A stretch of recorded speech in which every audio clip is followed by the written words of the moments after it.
Hello दोस्तों, तो ये है मेरा छोटा सा शुक्रवार, मतलब कि परिवार। तो ये जो तस्वीरें आप लोग देख रहे हैं ना, ये है मेरे जन्मदिन की तस्वीरें, जो था अभी कुछ दिनों पहले ही 4 जून को। तो चलिए शुरू करते हैं आज का ये मजेदार व्लॉग शुरू से। तो आप लोग देख रहे होंगे कि मेरी मम्मी मेरे वाइफ के गले में मालिश कर रही हैं, और वो इसलिए क्योंकि कुछ दिनों पहले वाइफ की गर्दन बंद घड़ी के कांटे की तरह अटक गई थी, इसलिए मम्मी वाइफ के गर्दन में बाम लगा रही हैं। और मैं दूर से बैठा बैठा दोनों को देख रहा हूं, तो मुझे ऐसा लग रहा है कि मेरी मम्मी जले हुए कुकर को धोने की प्रैक्टिस कर रही हैं।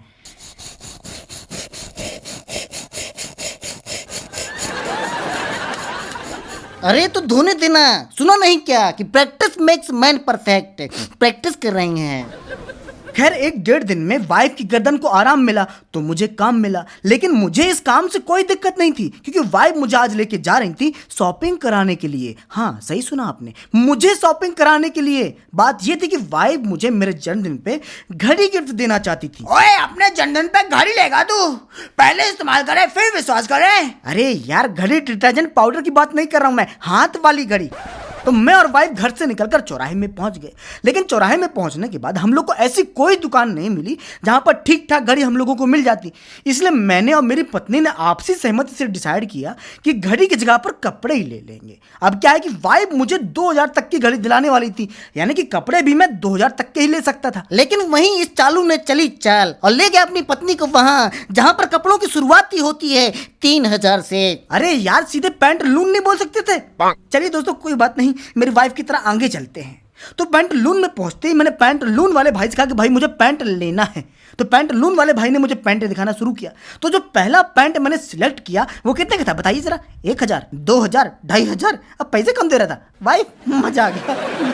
पैंट पहनने के बाद मैंने चेक किया कि पैंट की फिटिंग कैसी है। इसी बीच मैंने सोचा कि जब पैंट के पैसे वाइफ से ले रहा हूं तो पैंट के बारे में वाइफ से एक राय भी ले लेता हूं, नहीं तो पता चले गुस्सा हो जाए तो पैंट के पैसे भी ना दें। अजीब तो नहीं लग रहा? नहीं।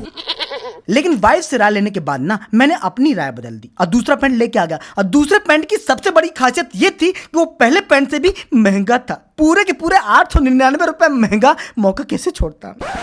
वैसे पैंट लून से पैंट लेने के बाद मैंने शर्ट लून भी ली और साथ में एक टी शर्ट भी ली। तो तीनों के दामों को जब जोड़े गए ना तो भाई साहब बिल पहुंचा 5200 के पार। अब हम लोग यहाँ पर बिल कटाने के लिए खड़े हैं। तो मेरी वाइफ के चेहरे को आप लोग देख रहे होंगे कि मुझे शॉपिंग कराने के बाद कितनी सुंदर लग रही हैं। मैं तो रिकमेंड करूंगा कि मुझे रोज शॉपिंग कराएं, उनकी सुंदरता दिन ब दिन बढ़ती जाएगी।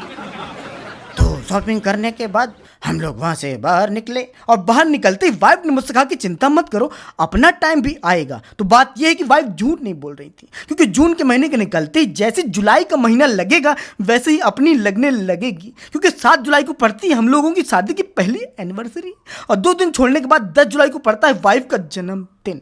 यानी कि 4 दिन के बीच में मेरा 2 बार बाजा बजेगा। खैर बाजा तो बाद में बजेगा, फिलहाल आज शॉपिंग करके जब मैं घर लौटा तो इतना प्रसन्न था कि अपने कदमों को थिरकने से रोक नहीं पाया। 5217 के कपड़े अपने पैसे से नहीं लिए, लेकिन अभी दिए मैंने अपने अकाउंट से ही है, तो पैसे मेरे को दे देना, फोन पे कर देगी। बस यही ख्याल आते ही इसने नाश्ता बंद कर दिया। अरे क्यों ना बंद करूं नाचना, कहीं बीवी ने गुस्सा होकर पैसे ना भेजे तो मैं पहला ऐसा शख्स बन जाऊंगा जो अपने जन्मदिन में खुद को 5200 के कपड़े गिफ्ट दे रहा है। खैर खैर खैर इसके बाद मैं आया अपनी मम्मी के पास, मम्मी को ये बताने कि मम्मी आज मैंने तुम्हारी बहू से 5200 के कपड़े खींच लिए। मम्मी मैंने खींच लिए, लेकिन इससे ज्यादा खुशी मैंने जताई नहीं ना बताई, क्योंकि आप सबको पता है कहीं वाइफ अगर पैसे ना देती तो मुझे इतना लंबा घाटा लगता कि लोगों के साथ तो दुर्घटना होती है, मेरे साथ दुर्घाटा होता। तो इसी हसीन शाम के साथ खत्म हुई आज की रात और हुई अगली सुबह।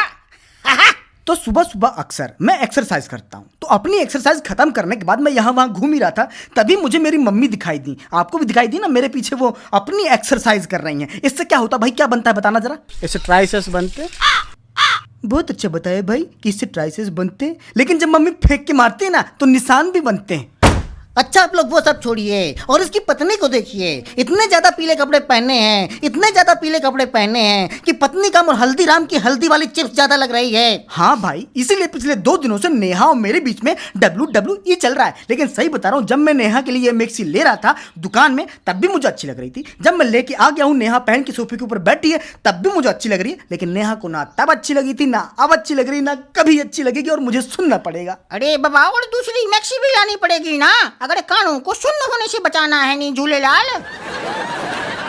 अरे सुनना सुनाना बाद में, पहले आप लोग ये पैकेट देखिए जो घर का दरवाजा खोल के मैं अपने कमरे के अंदर लेके जा रहा हूँ। ये पैकेट नहीं है, मेरे जन्मदिन में दिया जाने वाला गिफ्ट है जो मुझे देगा इनका भाई, यानी कि मेरा साला। तो साले का गिफ्ट रिसीव करने के बाद दोपहर के बीत जाने के बाद अब मैं शाम को पहुंच गया बार्बर की दुकान पे। क्या है कि पिछले कई दिनों से मेरी वाइफ, मेरी धर्म पत्नी मेरे ऊपर इतना पॉलिटिकल प्रेशर बना रही थी दाढ़ी कटवाने का कि रोज रोज बातें सुन के मैंने सोचा क्यों ना जन्मदिन के एक दिन पहले मैं अपनी दाढ़ी कटवा लूं। तो दाढ़ी कटने के बाद मेरी शक्ल मुझे ऐसी लगी जैसे मैं साकाल हो गया हूँ।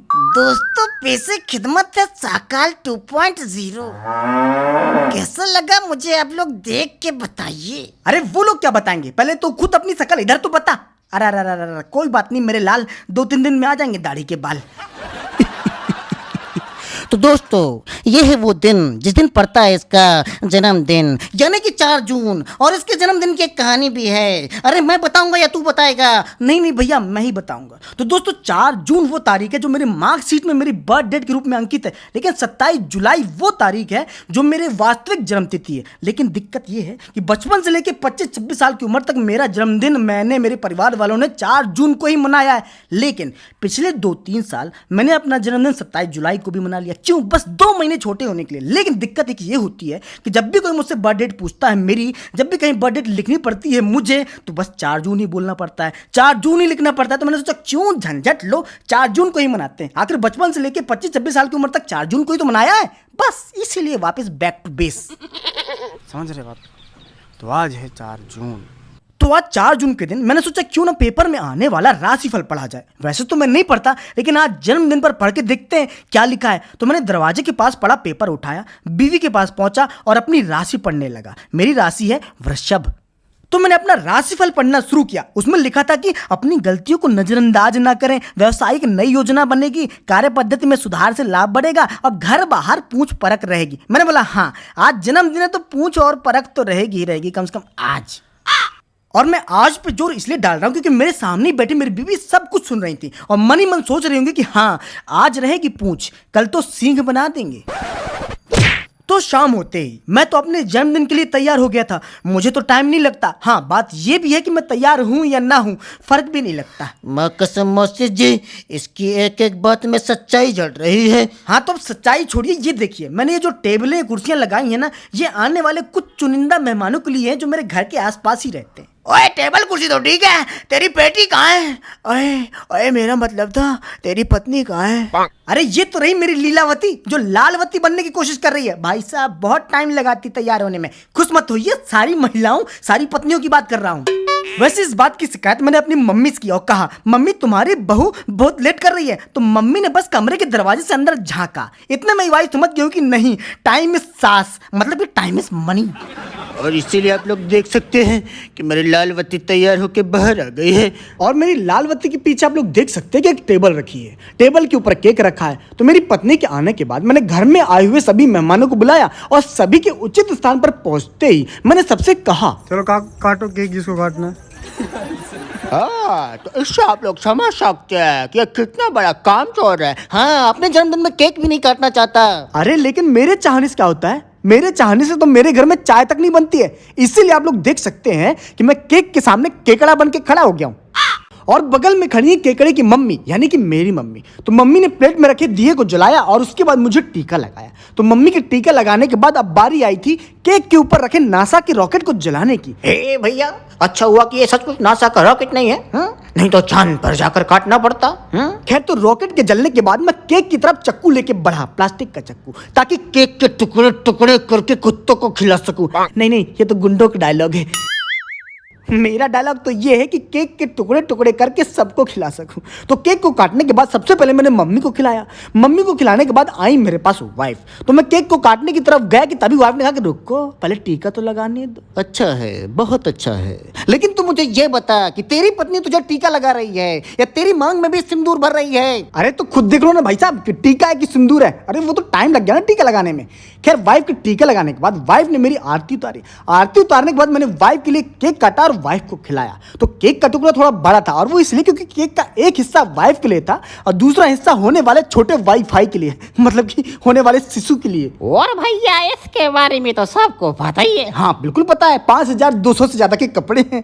खैर वाइफ को गिफ्ट देने के बाद बहन आई। बहन ने मुझे केक खिलाया, मैंने बहन को केक खिलाया और बहन से गिफ्ट प्राप्त। और ये रहा इसका साला जो इसका जुड़वा बनने की कोशिश कर रहा है। हाँ इसीलिए तो सेम टू सेम कपड़े पहने हुए हैं ना इसने। खैर इसी के साथ अब मेरा जन्मदिन समापन की ओर बढ़ने लगा। मैंने फैमिली के साथ फैमिली फोटो खिंचाई, लेकिन मैंने सोचा क्यों ना अपनी लालवती के साथ एक स्पेशल पोज वाली फोटो खिंचा ली जाए। पोज का नाम था जेठालाल पोज।